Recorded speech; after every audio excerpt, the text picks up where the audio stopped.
Coming up this week, I don't know if you remember this one, the Gretsch, a G2622. I said next step is I'm going to fit a Bigsby to it. I'm no expert on Bigsbys. In fact, I know bugger all about them, really. I mean, I shouldn't be surprised because it's actually designed for a Les Paul. Installs in minutes, no drilling required. Yeah, a bit of a bodge that, to be honest with you. I'm going to go and get an Epiphone. That looks the part, doesn't it? Yeah, I mean, I think $6,000. Yeah, literally. I'm going to PayPal you the money in a minute, okay? Quick, before you change your mind. There's a lot of info coming at you now, isn't there? Bear with, it'll get interesting in a minute.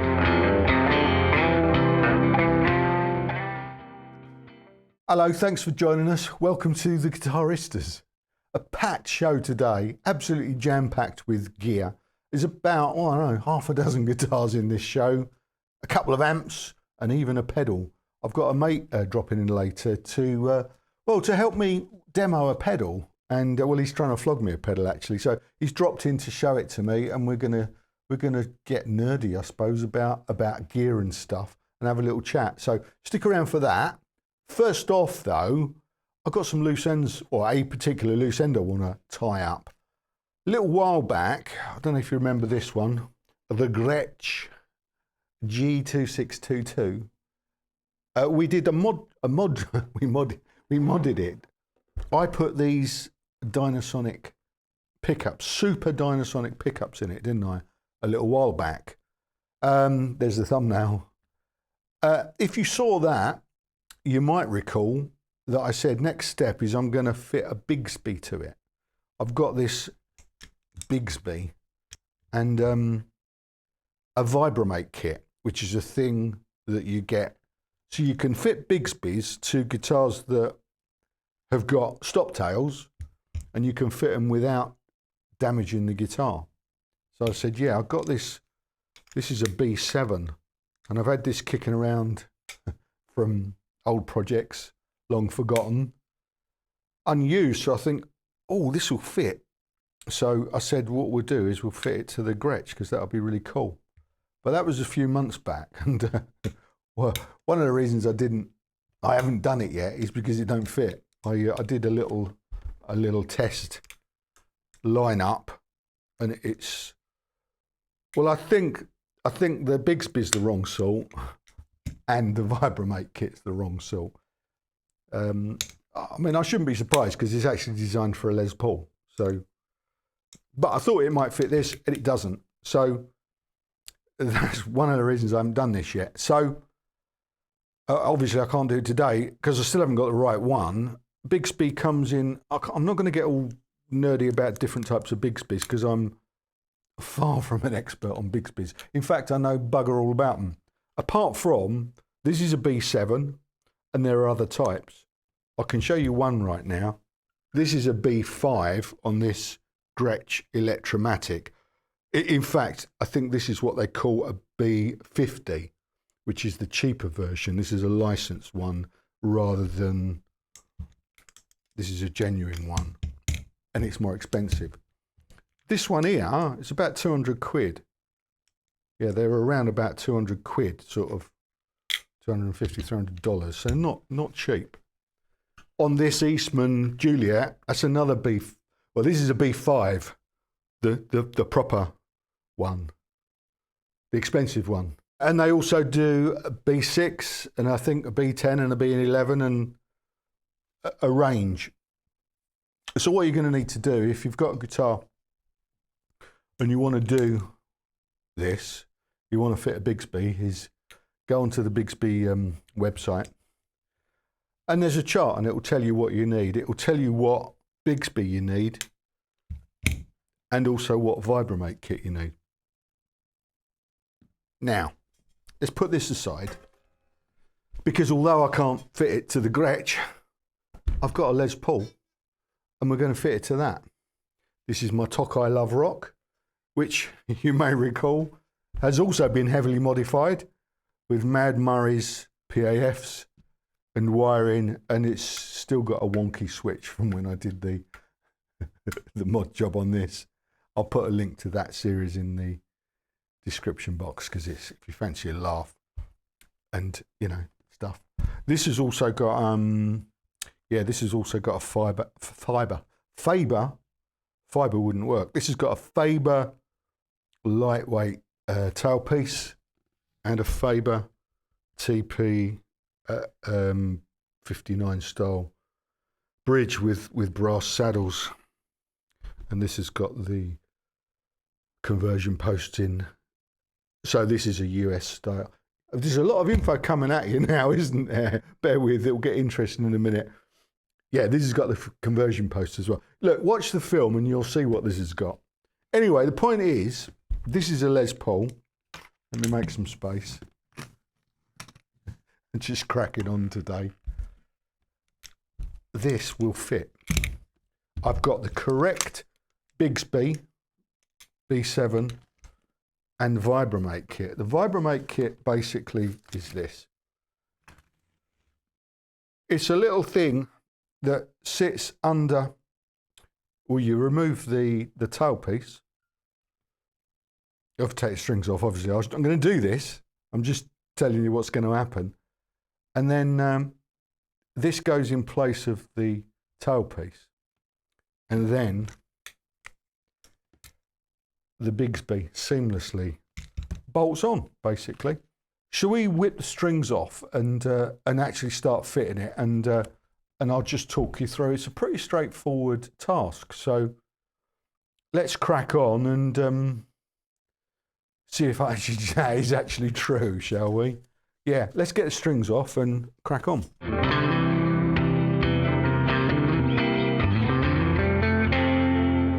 Right, so off with the lovely Faber aluminium tailpiece, which I love. The upshot of this is I can fit this to the Gretsch because I'll show you this. I did also say I wanted to try this with a straight tailpiece, so that'll fit. So a bit later we'll change that as well. Really, this couldn't be easier. Well, I'm sure it could, but so the Vibramate kit comes with, the most important thing is some lovely stickers. Look at that. I'll put those there. And some instructions on there. Installs in minutes, no drilling required. And this one says, yeah, designed to fit standard carved top Les Paul style guitars. Yeah. Includes both metric and English. Does it say? Oh yeah, both English and metric. Oh, mounting hardware, i.e. these. Look, you see there's a little tube there and it's got the others in as well. I'm guessing these are the ones I used before because they're not in the tube. So basically, this is what you do first. You unscrew the tailpiece noggins. I don't know what they call bolts, aren't they? I suppose. It's a nice looking guitar, this, isn't it?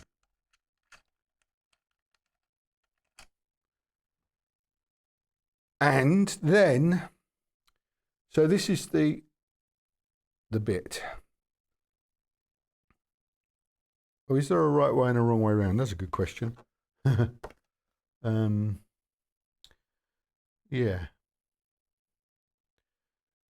This is like doing IKEA furniture or something. You really should study the thing, because obvious things like this. So is there a right way around? Look, it's got, one of them's that way. It's got a flat thing and one of them's got a round thing. So obviously it's important which way round it goes. The round thing, according to this, goes towards the front. And it's got felt pads just to protect the body there, hopefully. So I reckon these are the metric ones. Yeah, make that assumption.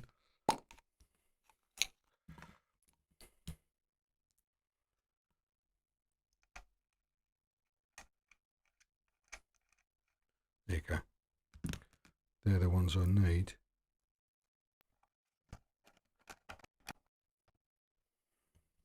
I think that's all that's required in terms of tightness.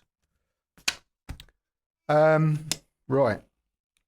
Next, we'll remove the strap button. It's quite a short screw, that, isn't it? They provide that. So now I tell you what I'm going to do. Talking of noggins.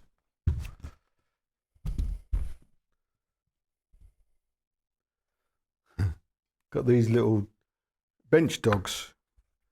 They're brilliant, actually.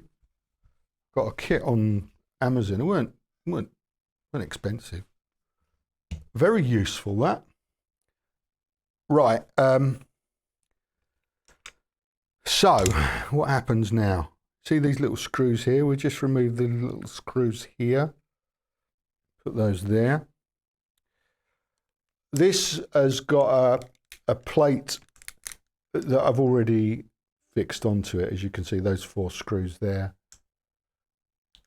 And that's what that looks like, just so you can get a good old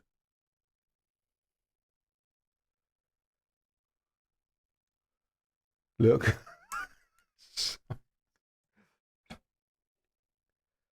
Ooh. It's not right, is it?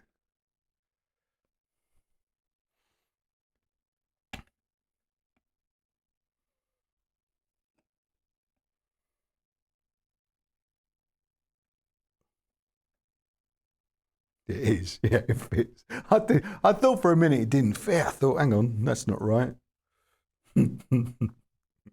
Let's loose fit these screws for a second. See what happens.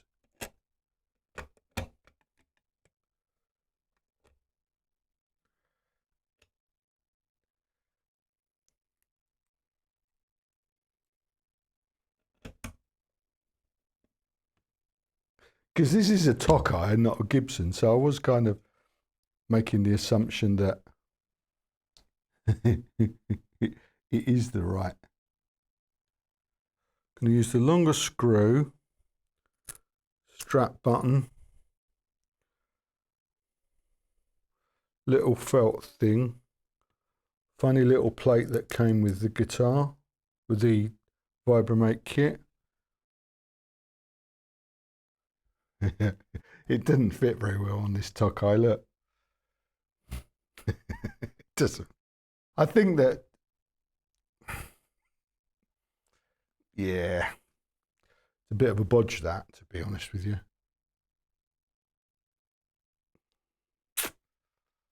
That's weird. Shouldn't be like that.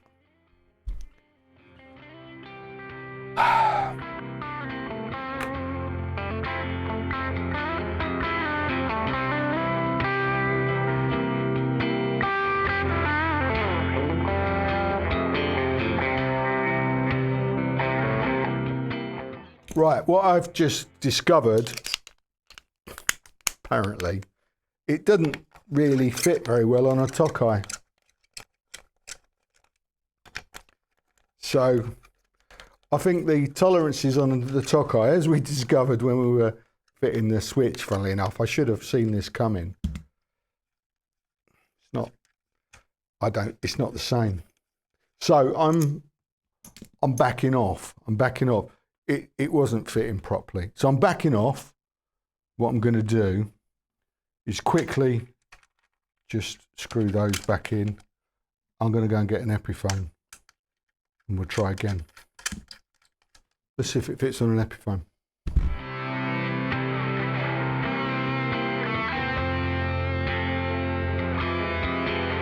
Here we go.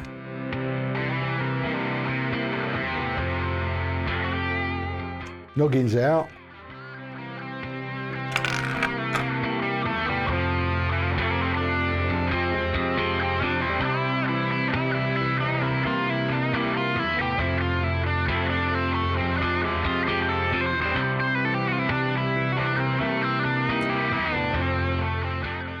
Oh, yeah, that looks better already.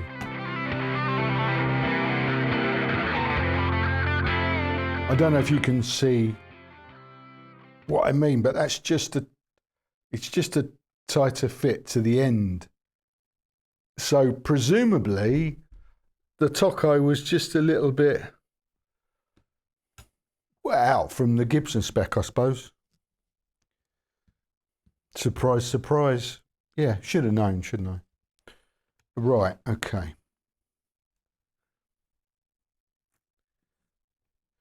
This is the one bit that you might screw your guitar up with, because you're putting a different screw in there. And even just taking the screw out and putting it in is you know, potentially could weaken the screw hole. I think this would be all right.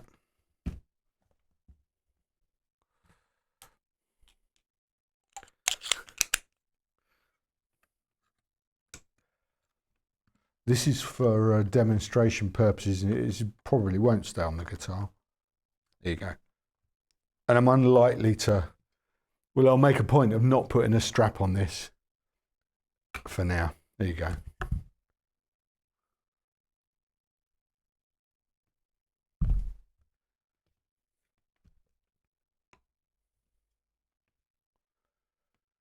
It's on, isn't it? It's on. I mean, yeah.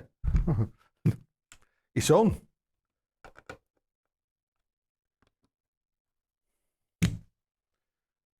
And then you've got your little washer and your spring.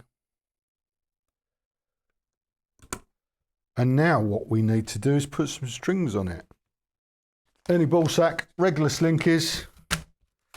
My string of choice, 10 through 46. Okay. Here we go. I always start on the D string.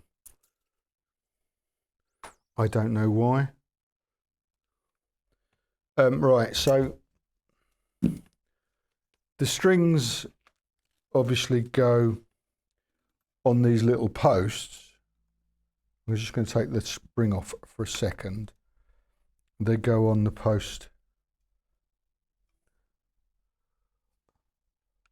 like that. Is that the right one? And then they go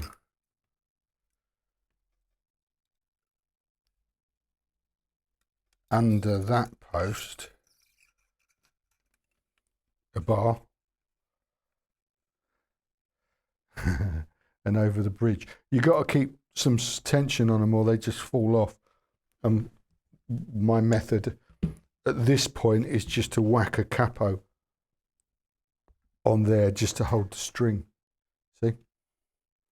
That works. And then get some tension up here pretty quick. There you go. That won't fall off that post now.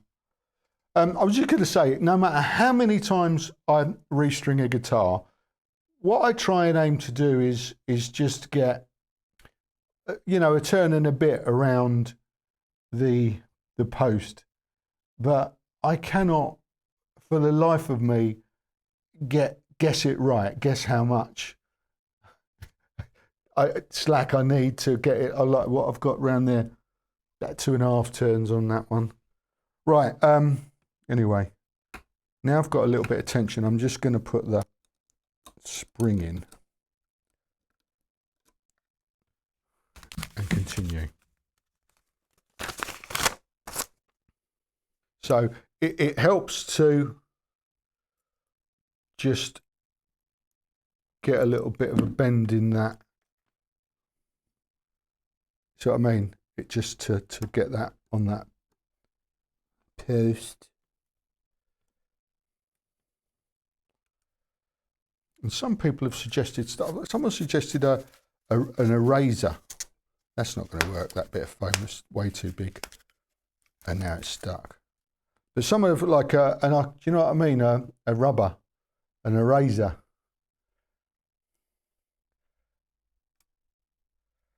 Don't put a rubber under there. Is that American? Is that what they call condoms in America? Rubbers? Don't put one of them under there. It's not going to work, basically. Right, hang on. There you go. I'm not using rubbers today. Just me capo. Right, come on. Stop talking. See what I mean? Look, I don't think you will be able to see. You might be able to see.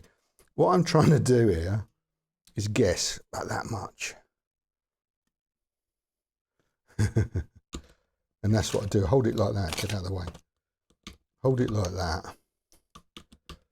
Just, whoops. Get a bit of break angle. Flip that round. The aim is then, because that's gone underneath, the aim is to get it round so then the string just goes underneath that. So you've got a bit of, you've got a wrap on top of that, stick it out a bit, and a wrap underneath it. Well, actually, I've not done bad on that one. Still going, but not excessive, I don't think. See what I mean? I used to do it, like pull it back and wrap it under, but that's just a pain in the arse when you want to change them again. And it doesn't make any difference, actually.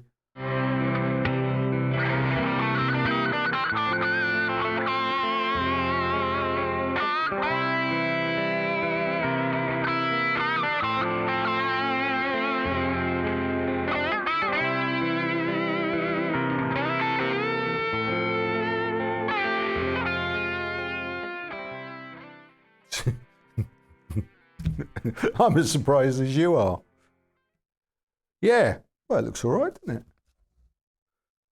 And it's not touching the body at all. There's quite a big gap there, but I'm presumably it's meant to be like that. You can see that on the camera.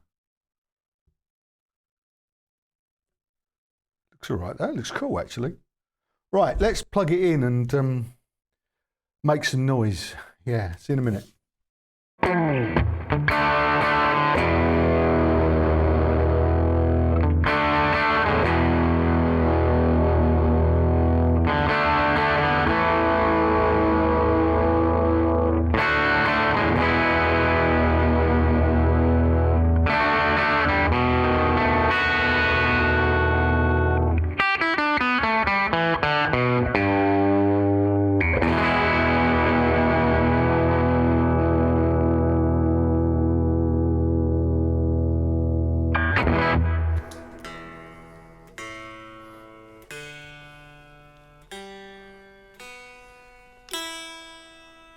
Still in tune as well. That's good.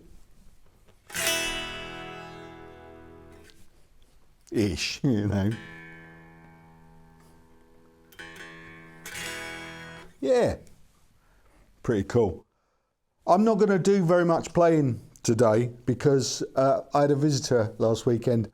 A mate of mine dropped in and we filmed this interview. So check this out and I'll be back after just to wrap it up. See you in a bit.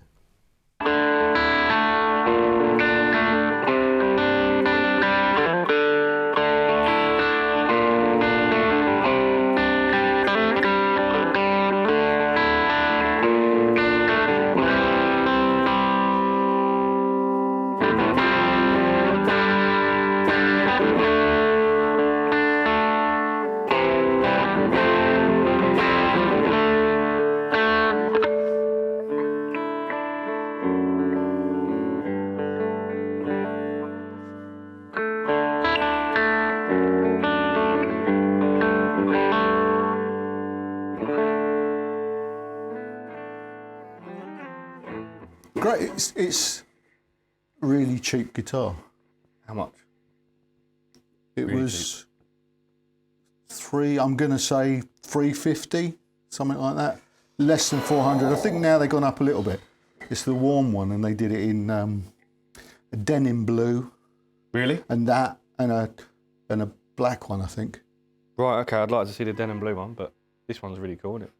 So Phil, just a bit of backstory here. Phil, I met probably about 5 years ago in a local music shop when it was still open, actually. Yeah.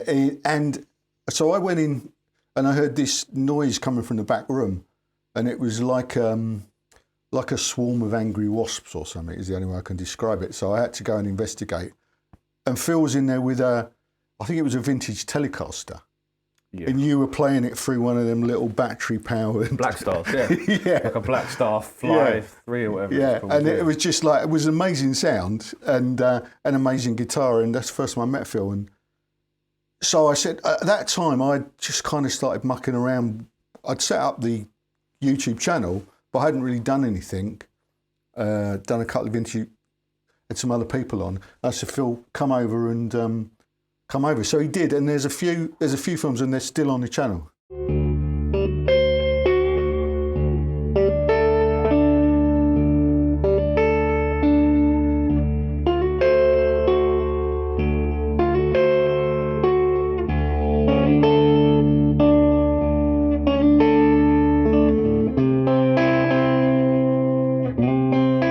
That wasn't your guitar, I don't think, was it? That was passing through your hands. Yeah, I've had a lot of those. Yeah. I just sort of like borrow them. It's like a long borrowing where working musician, okay, right. Working musician. Yeah, which of sorts. Well, yeah, but you know, I said to him he's sort of living the dream because he can kind of he plays big stages. Because is it all right if I say that you're in tribute bands? Yeah, just call it the tribute paradox. We'll just call it that. It's just. Yeah, an accident. And he doesn't think it's impressive at all. But I've seen pictures of him on massive stages. Glaston Budget. That's, Glastonbury is my favourite. That is, yeah. They've got to think but like of some, proper fucking, massive audiences singing along to stuff. I don't know if you might guess one of the characters that Phil plays, but let us know in the comments if you can guess. You never know. You're in a couple of bands, aren't you? Yeah, various things, and just whatever crops up. But I'd love to do that. I want to be Mick Ronson. Did I tell you that? Right. Yeah, a lot of people want to be Mick Ronson. Yeah, no, but I mean not in that way. But I mean I want to be a fake Mick Ronson. Right. Because have you got a name for that yet? Because there's loads of people who've got really funny names. Like there's a guy in a Rolling Stones tribute called like Rip Off Keith or something like that, or whatever. I don't know. I've got loads of names. I haven't thought about it that much, but. What if there's anyone out there that's got a Bowie tribute band and they need a sideman, Mick? It's me, okay. And you got to be in Essex, obviously, to make it work. But and there's just like great guitar parts and all that. Oh stuff. no, well that's it. That's the thing. They're fantastic guitar parts, and yeah, great. And he's just an amazing player. Well, okay, and arranger as well, composer and arranger and stuff. There's a lot of love for Mick Ronson. Here, but so you came in today to sell me a pedal. Yeah, actually. Not that I want to sell it because it sounds great. Yeah, but you've got some posher versions of it, haven't you? I've got some Pete Cornish stuff, luckily. Yeah. Which actually, funnily enough, like not enough people know about Pete Cornish, do they? Really? I'm sure there's a lot of people out there that do. I mean, it doesn't get enough recognition for like basically being the sound of like British rock and roll from like early mid-60s sort of. Was it? So I don't actually know very much about it at all. He was like building and adjusting everyone's amps from, Gilmour, Townsend, loads of people, like list goes on. Like he was literally the sound of, British rock and roll. Oh, okay. It's all to do with how he was like tweaking things, making them like pedal switches, and the buffers he was putting in. The buffers have become like famous. Yeah. And I parted ways with a few of my Pete Cornish pedals in the lockdown when I wasn't playing for like a number of years. Yeah. And then I went back to playing a little bit, sort of dropping in, and then I realised something was missing. And that sounds great. Great sounds out of that. But it's what is it, by the way? It's like a Klon. It's like the best. Klon Klone, isn't it? I think it's the best Klon you can get. And it's in that like raw nickel finish, and it just looks great. And it looks the part, doesn't it? Yeah, even the knobs like look vintage. They are vintage style. They just look really good, and it's just. I'm going to get out. I'm going to get you to bring those Cornish pedals over at another time, if that's all right. Yeah. And we were talking about vintage guitars as well. The other, well, your everyday player, isn't it? Well, it's like my only one I've got left. Yeah, that's it. It's like my right arm. Yeah. 1963 4.5. 5.5. Oh, is it a 3? Why do I keep getting that wrong? Because I had a 4.5. I had a black 4.5. Oh yeah. And then That's gone. Which has gone to a great player, a really nice bloke. Yeah. And he's making some great content with it, which is good. But the 355 is just an amazing guitar as well. So I'll get you back over if you fancy it sometime, and we can have a look at the pedals and that. But for now, there's going to be a lot of rustling on that. That looks the part, doesn't it? Yeah, I mean, I think $6,000. Yeah, literally. Yeah, it ages really well because it's that raw nickel and it looks really good, and it's got the little like original where you have to put this like little weird headphone adapter into it and things for the power. You'll see what I mean in a minute. Oh, okay. So it's not going to. It's in there. Yeah, it's actually in the little leaflet. I see what you mean. Yeah, no, I had that with another pedal. There's a reason for that. Chris told me why they did that, and I can't remember. Because it's better, probably. I don't know, but it's just an old thing. But okay, let's. Chris knows everything, so. Right, the adapter's in there. What I'm going to do then? So what we're going to do, if it's all right with you, is we'll plug it in and we'll see what it sounds like. Yeah. Yeah, definitely. And so what I'll do is I'll put this on the board and then we'll just cut straight to that bit because this will be quite clumsy. I think is the word, isn't it? It is the word. Great stuff.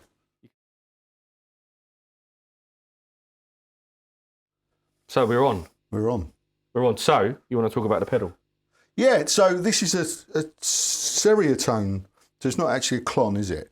So I had a Klon KTR for a little while, which I sold a few months ago because they were making silly money. Yeah, like house prices.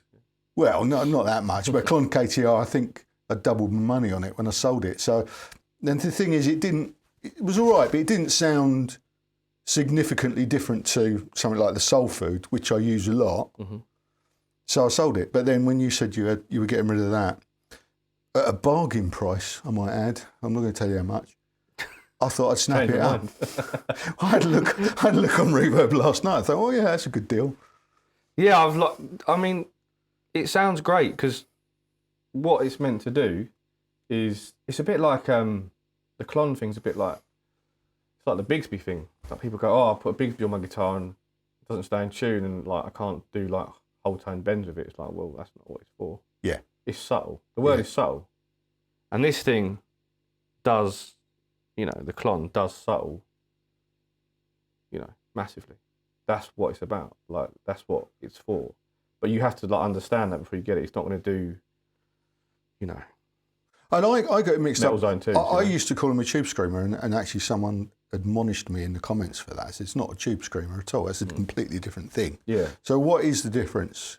I mean, like with a lot of these sort of pedals where they're sort of clean boost based, when you're playing live, when you're playing live, it's like these are the ones that make the difference. Like drive with more drive and more saturation or whatever else, it gets lost in the mix. So when you're in a real world situation on a stage, with like loads of bass coming from left, right, and centre, and drums bouncing off the walls, and people, like loads of people in a tent. When you sound check something like that, two different worlds. Like, it's really hard to get a sound check right because a lot of the time you have to turn the front of house off because you're hearing the front of house going round. Yeah. Because when people come in, you've got like 3,000 people in a tent or something, you can't hear the front of house.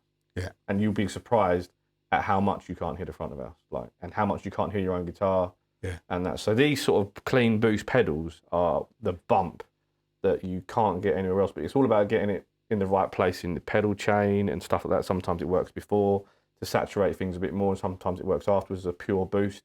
Depends how you're set up. Yeah. And it's an ongoing thing, I think, for a lot of guitarists to get that right, like to get the ultimate bump on their rhythm sound, to get that lead tone. And this is what this does by magic. But also just as a core overdrive sound. Yeah. For me, it's like amazing because it's like, it just sounds really vintage. Let's hear it. So basically, this is like, so it's all about when you've got the clean sound, so you sort of, you've got your amp straight in, So that's a really sort of, rounded, clean tone. But most pedals, I just start by putting everything 12 o'clock just to see what it does and see where it's at. And it really, as you can tell already, it's already...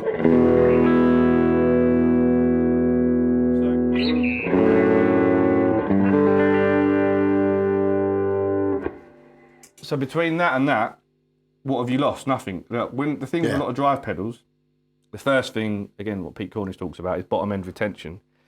A lot of drive pedals will just draw the bottom end out and try and sort of like squeeze the top end and then compress things to give it that drive, which is good in certain situations. But if you want a full range tone, like a full range sound, like traditional guitarists used to get, everything stems from a clean sound. There's full body to that, so it's got dynamic. So when you add that, you've still got dynamic, but just a lot louder. A lot louder. Obviously, because it's the outputs are like 12 o'clock. So this is buzzing because it's got the P90s. Yeah. But the outputs are like 12 o'clock. But I mean, you just got to find where your sort of amp level is. So if we're here, yeah, I'd say about there. That's the first thing, really, isn't it? To dial it in so that. Yeah. So that's kind of what I always do with drive pedals. Get the volume so it gives it a little bit of a kick up, but not that much. Yeah. So it's like 9 o'clock roughly. So if you want to go from there, and then you want to put it on, and because I've got like the gain at like 12 o'clock, it's already pushing something. But the thing about these pedals, depending on what pickups you use in guitar, you actually get a bit more gain by sending the treble round the side and using it as a bit of a treble booster. Yeah. So as soon as you've done that, you get this.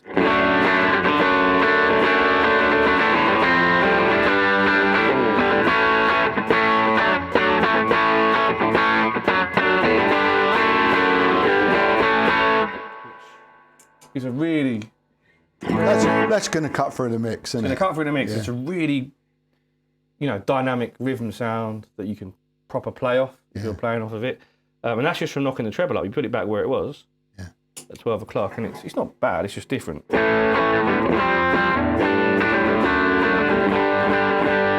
And you just get a bit more of this bite, which is why people like Brian May and things like treble booster. You stick it all the way around, and you can.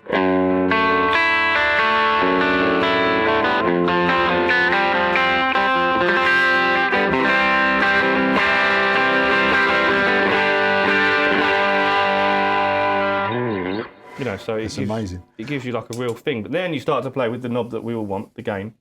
Yeah. Right? So that's at 12 o'clock, but you start sticking that around here at 3 o'clock, and you put your treble about there. You've got the same output. So again, clean signal is, it's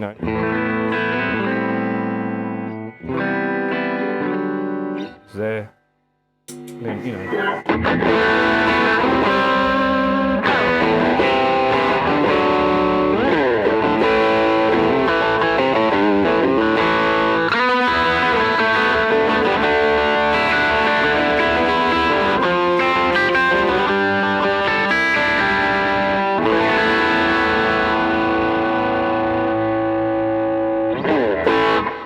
has put a massive smile on my face. Sounds great. It's huge, isn't it? Right. Yeah, so you've still not lost any of your core body of your guitar and your sort of dynamic of your guitar. The thing with this pedal is it's just hard to keep it on the ground because it's like so big.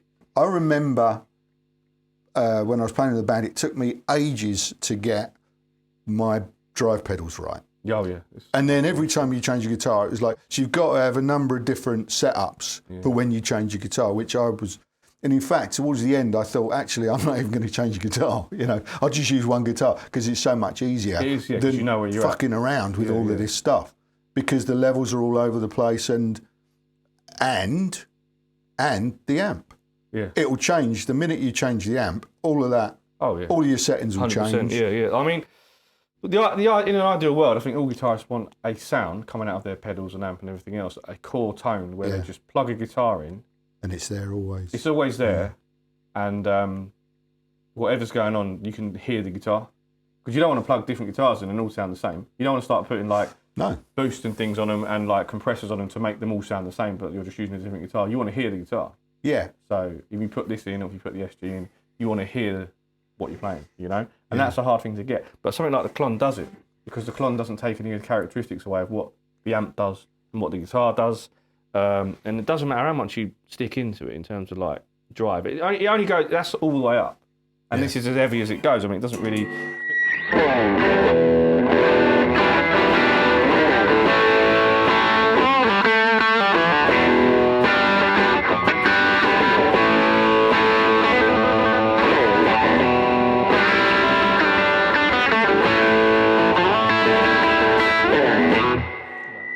is one time I really wish I had someone monitoring the audio in the control room. Yeah, nice. Because it was clipping. I don't think it is. Fingers crossed. But yeah, I mean, then It's you know, amazing. you're going But from... what about stacking? I mean, try that with the style. Just turn it down a little bit. Yeah, so I'll put that back to where it was. Try and stack. I mean, Soul Food is quite good in front of all sorts of drive pedals. So wonder what that will work like. So here we go. So we're going into there. So this is going into that, isn't it? Yeah. Right. Okay. So if you had that on as a rhythm sound.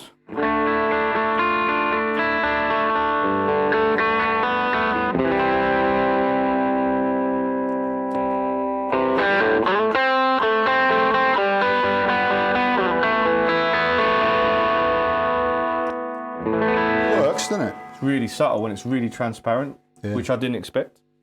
That is quite a transparent. I mean, that's Soul Food's a good little thing for a fraction of the price of all the others, but and it's great. And so that's not. So all right, here's a question. So the Seriatone, is it based on the same circuit and that? Is it kind of a proper? It's literally like you know, Klon for Klone. Klon Klone. Yeah, it's just like looks like it. It looks like it. You know, it's meant to sound like it. And the debate is like, you know, is it like the cost of these is like, you know, silly. Not even 10% of what like a real one is, you know. And is and not even I mean new. Then can you get them new still? What these? Yeah, you can, ones? can't you? Yeah, I think they're not even expensive in the scheme of pedals really nowadays. I mean, pedals seem to. I'm not massively into pedals because generally I think, well, I'll buy a guitar instead. Yeah, you know, for that because sort of they're price, like silly money. And I mean, I hate to think what your Pete Cornish pedals cost you, Too much. Yeah. But you're a working musician. Yeah, too much. You need them. I'm not sure. I think I need this. I think after hearing that, it sounds great. Well, you can always come over here and try it. Yeah, it's. What I'd really like. Thanks for bringing that over. I'm going to PayPal you the money in a minute. Okay. Quick before you change your mind. What I'd really like you to do is come back with your guitar, and I'd really like you bring your Pete Cornish pedals over, and your little tweed amp as well. Yeah. And I've got a Gibson amp as well, which is pretty cool. Oh yeah. I'm going to actually end this little bit with a little clip of you playing your tweed. So what is that? What is this amp? Because there were lots of comments on these videos asking what the speaker was and what the amp was, and I didn't really know the answer. So what's this amp we're going to see in a minute on this little clip from years ago? I was on camera, Philbert was on guitar. It's like it's a 59, 60, something like that, like Tweed Deluxe 5E3 circuit. The narrow panel is it's the one sort of the holy grail of it. You know what I mean? It's like the whole. I always wanted one, but that's because like I love the sound of Neil Young. Yeah. And well, there's comments on probably this clip saying this is the Neil Young vibe. Yeah, and then when you listen to Neil Young's guitar sound, it is that amp. Yeah. And he can use a varied amount of guitars. And it's got a Neil Young sticker on the back as well, actually. Yeah, I've got that from America.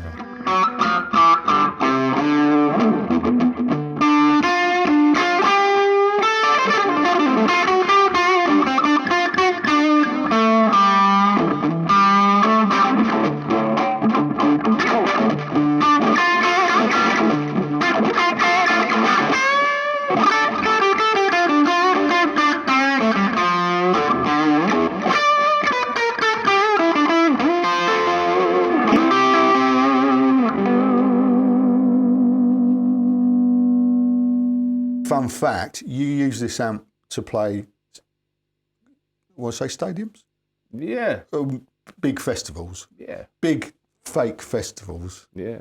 But, they're big all the same. Yeah, big, yeah. And people are singing along and they can hear your guitar through this amp. Yeah, it doesn't really... And how many watts is it? Well, it's like 12, 15 at the most, I think, something like that. But it's all about, signal path and how you sort of get your gain structure going through it.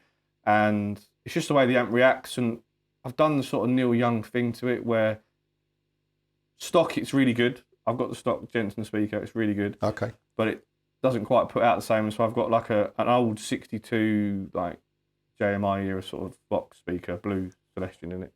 Is that what's in it now? Yeah, but in that video, it had like a reissue, like a a cream one, I think it was, or something Cream like that. back. Which was like a 90 watt. It sounded great, as you can tell in the video. It sounded great, but I wanted an old speaker. But yeah, I chop and change with the speaker, but it's always... The main thing of why it sounds the way it does is it's the valve structure in it. Yeah. So you take the rectifier out of it, which is a 5Y3, I think, like an RCA sort of thing. And then you put a GZ34 Mullard in it, which is what's like in the Vox and stuff like that, and Marshalls and stuff. Yeah. And that gives it a lot more like headroom.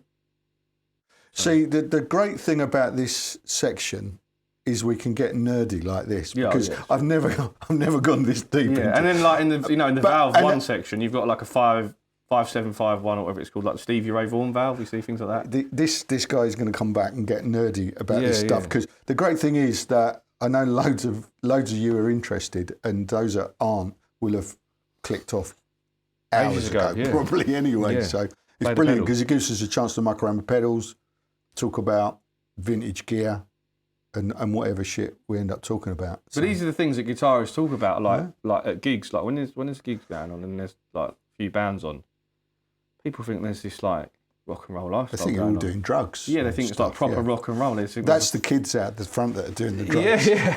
They think this is rock and roll circus is going. I think one of the guys doing security yesterday, just a young guy, I said, "Oh, you've been here all day." And he's like, "Yeah." I was like, "Oh, hard, isn't it?" And he went, "No, I get to listen to the music and great music all day." And that, I said, he goes, "Yeah, I bet you love it, didn't you?" I was like,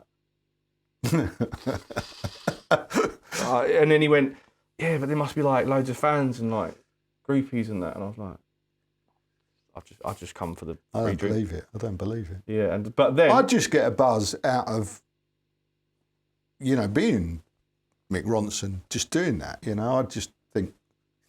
I suppose it must wear off, playing... How can it wear off, playing to all those people? I think it depends on your frame of mind and who you're playing with and what you're doing, and it's all very different. I think there's something wrong with you, mate. Honestly, I think there's something wrong with you. No, I just because like anything, like it's like riding motorbikes. You're just getting into that. Yeah, it's like if you've not had a bike, it's like amazing. Yeah. Going down the road like, it's still amazing. Yeah. But I mean, it's funny because doing this, I thought I might get fed up with playing the guitar, but the opposite's happened. I'm finding that I'm playing it and practicing it more than I ever have, and wanting to get. I suppose now I've got a reason to get better. And now I'm trying, quite hard to learn stuff and getting into. I'm not heavily into pedals, but I suppose I've got a reason to get into it. But no guitarists I know, like working guitarists, none of them, like every time I see them, they don't get any better. They just got different gear. So they just try and develop. But there's a common misconception, isn't it, that new gear makes you better, and it or doesn't. Different, or inspires you or whatever. So they've always got like a different guitar, a different pedal, or a different amp, or something's changed, and I think you're always like chasing this thing. Yeah. Especially when you're playing gigs, you're chasing this thing. When I used to turn up at gigs, and I used to turn up with like full-on high watt stacks and Marshall stacks and all sorts of stuff going on, and I'd turn up with this little amp. Yeah, and they'd laugh at you. They would laugh at you. And then you'd blow them off stage. They're all like proper like guitar fellas, got to play 11s, all this sort of thing, And I'd just turn up with this like tiny neck on my guitar and this like little amp, and they'd go, "Do you want a box for that?" and things like that, And that like, "Do you want to go into the PA because I'm sure that's not going to work?" And the sound engineers would even go, "Is that it?" And then you turn it on, and the guys that I was in the band with at the time, they're always just laughing, waiting for everyone to and hear then you turn it on, and then they go, "Can you turn that down?" It's just like mullered the whole stage, So, but it's just because it's the coverage of sound. I think the drummer used to say, Little Jack, he used to say like, because he was sitting at the drums there, and he coming out the back as well, it's like open back. So he said it's just going, it's like a 3D effect. And this other guitarist that I've just met recently he's in a Pink Floyd tribute, and he just says it's just phenomenal, just swirling sound that you can't even put your finger on, and there's a connection between the guitar, the pickups, going back into the amp. That guitar is incredible as well. And it all goes round. And if that circle isn't there, like, you can't play properly. Yeah. It's like digging a hole. Have you ever played a casino on stage? I've played a 330. Right. Because you had the one 59. I had I'll put I'll put the links to because there's I think there's about half a dozen films of you. Yeah, that playing 59, 3 or 4 different guitars. That was a good guitar. It had a big neck. It was sounded good. It was a 1959 ES 330. which I sold at some point a few years It's back. 1959. You know, that's significant, isn't it? Yeah, but those, they've got all the 59 thing about it, the neck angle, everything. It's just, the finish, everything. It was great. And then I sold it, and now those particular guitars, 59 Sunburst 330s, Don't even go there. are like, it's standard for them to be like 12 grand up for that sort of guitar. That guitar, when I was growing up in guitar shops in London and stuff, it was like, those guitars were like, no one really wanted them, so they were like 2 grand for a 50s one. You know, if someone like Little Barry is a great example, who I talk to about this sort of now and again. And did you see the Little Barry Guitar Magazine film? I think it's just last week with him doing Rory Gallagher's stuff. Yeah. I love Little Barry. Yeah, there's nothing that bloke can't play. Like, he's just great, and he knows. He's nerdier than. Well, you probably learnt from watching Little Barry. Yeah, he's probably. He's like the reason I wanted a black Gibson after I saw him on like some Abbey Road session with Primal Scream, swinging a black semi Gibson around, and I was like, oh, they don't really make them in black, do they? So that's another story. But yeah, he, he's amazing. That guy, he's a really nice bloke as well. Really nice bloke. Like, just getting back to what we were saying about the gear doesn't make you better and stuff, and this is we talk about a lot here. The guitars, expensive guitars versus cheap guitars. This is a really cheap guitar. You can get the USA version of that for 10 times as much. Right. You can actually get a USA made Epiphone Casino now. Yeah, I've seen that. Yeah, and with the different headstuff. There's no way that's going to make you even that much better, is it? Playing it. That's affordable guitar. Yeah, you like it? It's a great guitar. Yeah, it's a great guitar. The more I've gigged and done things, I realise that this is a great guitar to play. Nothing wrong with it, but there's something about playing a vintage guitar. Oh yeah, but that's a different thing entirely, isn't it? I mean, that's vintage versus something like my. We were looking at my SG. It's custom shop. It's got the vibe. Yeah, see, it's got the whole vibe going on. That's something you. But compare that to my original SGs upstairs, the early ones. Yeah. They've got a mojo that'll never quite have. Yeah, these guitars, especially with these sort of pedals, they sound great, Play us out on that. Play us out on that. I'm going to go and check we're still recording while you're doing that. Thanks for coming in today. We'll see you again soon. Yeah. Muck around. I'm going to check we're still recording.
Massive thanks to Philbert for doing that. It was really appreciated. He popped over to show me that pedal, to sell me that pedal, and I roped him into doing that. So really appreciated, and a great opportunity for me to experiment with these new ideas. So let me know what you think. Do you like that sort of stuff? Do you want more of that sort of stuff?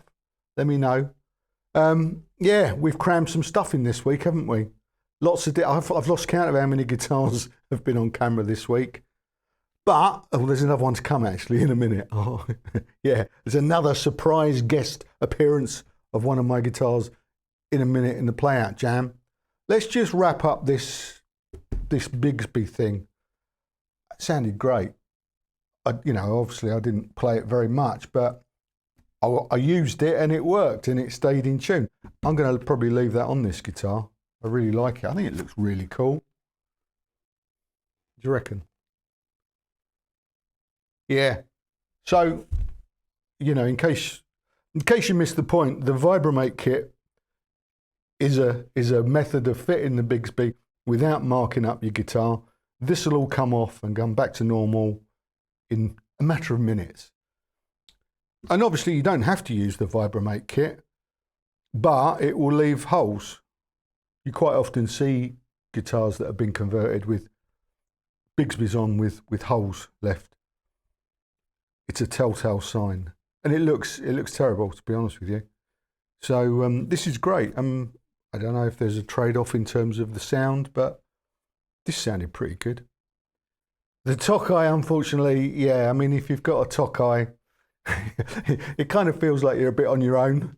Some things fit. I mean, obviously the bridges and the tailpieces fit, but that doesn't. Wiring, switches, not so good. So if you be aware of that. So I'm going to obviously put this back together. So the Philbert tailpiece is going back on that rather than on the Gretsch, as I mentioned earlier. So that's what I'm going to do now. I'm going to put this back together. It's been a long one, isn't it? Hopefully you've enjoyed it. Yeah, let us know what you think of what I'm doing, mixing it up a little bit, making it longer. This week we've had loads of gear, we've had loads of waffle. As you know, you've asked for waffle, you certainly got it this week, and no jump cuts were there. There you go. Now, I mentioned in that interview that I fancied being a Bowie side man in a tribute band. I want to be Mick Ronson, and so this is my audition piece. Okay, if you've got a Bowie tribute band and you need this is my audition. Thanks for watching. Same time, same place next week. See you then, I hope. Cheers. Ta-ra.